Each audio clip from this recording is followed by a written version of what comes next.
আসসালামু আলাইকুম রহমতুল্লাহ। যারা সুন্দরভাবে ট্রান্সপারেন্ট সাগুটা রান্না করতে পারছেন না বা রান্না করার পরেও আপনাদের ভিতরে একটা সন্দেহ কাজ করছে যে এটা কি অরিজিনাল সাগু নাকি অন্য কিছু, এটা এমন মিলে যাচ্ছে না কেন, এত শক্ত থাকছে কেন, ট্রান্সপারেন্ট সাগু কি এমনই হয় নাকি, এরকম যত প্রশ্ন আপনাদের আছে আশা করি ভিডিওটা না টেনে দেখলে আপনারা আপনাদের উত্তরটা পেয়ে যাবেন ইনশাল্লাহ। আমি প্রথমে 3 টেবিল চামচ পরিমাণ ট্রান্সপারেন্ট সাগু ধুয়ে অল্প একটু পানি দিয়ে পাত্রে নিয়ে তার সঙ্গে আমি 1.5 গ্লাস পরিমাণ তরল দুধ দিয়ে দিয়েছি।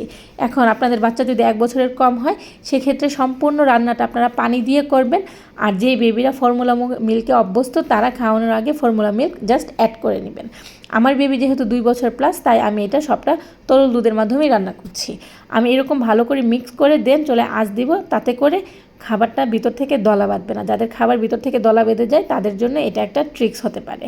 আর এটা আপনারা ফলো করে দেখবেন, খাবার একদম দলা বাঁধবে না। যখন এই অবস্থায় একটু বলক চলে আসবে, একটা বলক চলে আসলে এখানে আর দলা বাঁধার সম্ভাবনা অনেকটাই কমে যায়। সেই ক্ষেত্রে যেহেতু এটা ট্রান্সপারেন্ট সাগু, অবশ্যই আপনারা এটা ঢাকা দিয়ে রান্না করবেন। আর সাগুটা যদি আগে থেকে ভিজিয়ে না রাখেন, ইনস্ট্যান্ট রান্না করতে চান, সেই ক্ষেত্রে অবশ্যই আপনাদের হাতে আধা ঘন্টার মতো সময় বা আধা ঘন্টার বেশি সময় নিয়ে রান্না করবেন। অল্প আছে, অল্প সময় নিয়ে এটা রান্না হবে না, অল্প আছে দীর্ঘ সময় নিয়ে রান্না করতে হবে। যখন এটা বলক চলে আসবে ভালো মতো, তখন আমি এখানে অল্প একটু পিঙ্ক সল্ট অ্যাড করেছি। আপনার বাচ্চা যদি 1 বছরের কম হয় সেক্ষেত্রে আপনি সল্টটা ইউজ করবেন না। আমি অল্প একটু দিয়েছি, দেন ঢাকা দিয়ে বারবার রান্না করছি এবং চেক করছি যে খাবারটা কতটুকু সিদ্ধ হচ্ছে। আপনারাও চেক করে নেবেন, কারণ ট্রান্সপারেন্ট সাগু আমি ইনস্ট্যান্ট রান্না করছি, আগে থেকে এটা ভিজানো নাই, ভিজিয়ে রাখা হয় না, তাই এটা রান্না করতে একটু সময় বেশি লাগবে। আমি এখানে দুলাল চন্দ্র ভরের যে অরিজিনাল তাল মিষ্টিটা আছে সেটা দিয়ে দিয়েছি আমার বাচ্চার টেস্ট অনুযায়ী। আপনারা আপনাদের বাচ্চাদের টেস্ট অনুযায়ী যে মিষ্টিটাতে সে অভ্যস্ত ওইটা অ্যাড করতে পারেন, শুধুমাত্র সাদা চিনি বাদে। এতে করে আপনার খাবারটা বাচ্চা যেভাবে পছন্দ করে, বা কোনো বাচ্চা যদি একদমই মিষ্টি খায় না, ফলের পিউরির সঙ্গে খাওয়াবেন, সেক্ষেত্রে পানি দিয়ে সিদ্ধ করে জাস্ট ফলের পিউরির সঙ্গে অ্যাড করে নেবেন। আমি খাবারের ঘনত্বটা চেক করে নিচ্ছি।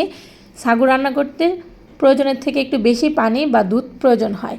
আমার মনে হচ্ছে আমি খাবারটাতে আরেকটু পানি দেওয়া দরকার, তাই আমি ফুটন্ত গরম পানি অ্যাড করেছি। ঠান্ডা পানি কখনোই অ্যাড করবেন না, আপনারা গরম পানিটাই অ্যাড করবেন। এতে করে খাবারটা সুন্দর মতো সিদ্ধ হয়ে যাবে। আর সাগু রান্না করার পরে কিন্তু এটা একদম থকথকে হয়ে যায়, তাই একটু পাতলাটে করে রান্না করলে এটা আর থকথকে হবে না, রেখে দিলে ঠান্ডা হওয়ার পরেও সুন্দর একটা টেক্সচার থাকবে। তাই আপনারা এই প্রত্যেকটা বিষয় খেয়াল করে রান্না করলে আশা করি আপনারা আর আশাহত হবেন না। আমার রান্নাটা আমি আপনাদেরকে দেখাচ্ছি যে কতটুকু পাতলা রেখেছে, বাকিটা আপনারা আপনাদের পছন্দ মতো কম বেশি করতে পারেন।